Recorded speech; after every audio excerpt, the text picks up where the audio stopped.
അങ്ങനെ പരമ്പരാഗത വ്യവസായങ്ങൾക്ക് പുത്തൻ ഉണർവ് നൽകുവാനുള്ള സർക്കാരിന്റെ ശ്രമങ്ങൾക്ക് ഈ നാട്ടിലെ വ്യവസായികൾ നൽകുന്ന പിന്തുണയ്ക്കുള്ള ഉദാഹരണമാണ് സാഷ് ഗ്രൂപ്പ് ഓഫ് കമ്പനിയുടെ പുതിയ പുത്തൻ സംരംഭം എന്ന് പറയുവാൻ ഞാൻ ഈ അവസരം വിനിയോഗിക്കുകയാണ്.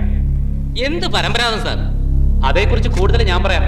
പരമ്പരാഗത വ്യവസായങ്ങൾക്ക് നല്ല കാലം കൊണ്ടുവരാനായി മന്ത്രിയുടെ ഒപ്പം ഐസക് തോമസ് നിങ്ങളും വിമാനം കയറിയത് യൂറോപ്പിലാകെ വേരുകളുള്ള ഹവാല റാക്കറ്റുമായി ബന്ധം സ്ഥാപിക്കാനാണെന്ന് ഞാൻ പറഞ്ഞാൽ നിങ്ങൾക്ക് നിഷേധിക്കാനാവുമോ?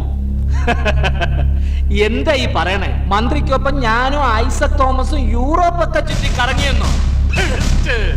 അല്ല സുഹൃത്തെ, ഞാനൊരു കാര്യം ചോദിക്കുക. രാവിലെ തിരുവനന്തപുരത്ത് നിന്നിരിക്കുന്ന വേണാട് എക്സ്പ്രസിൽ ഒരു 2000 പേരെങ്കിലും ഉണ്ടാവും. അവരെല്ലാരും കൂടെ ലോകാര്യത്തിന് പോവുകയാണോ സുഹൃത്തെ? എന്റെ ഗതികേടിന് ഞാൻ പോയ ഫ്ലൈറ്റിൽ മന്ത്രി ഉണ്ടായിരുന്നു. അത് സത്യം.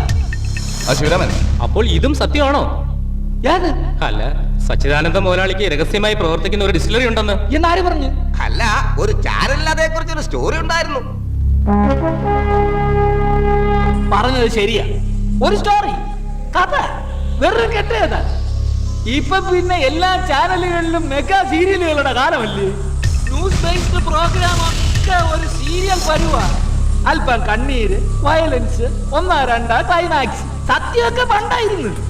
അല്ല, സ്പോൺസർമാരെ കിട്ടണ്ടേ ചെയ്യണ പരിപാടിക്ക്? മനുഷ്യനെ പിടിച്ചിരുത്തണ്ടേ? എനിക്കാണെങ്കിൽ ആ ചാനലിനോട് ഒരു വിരോധവും ഇല്ല. വേണ്ടിയല്ലേ?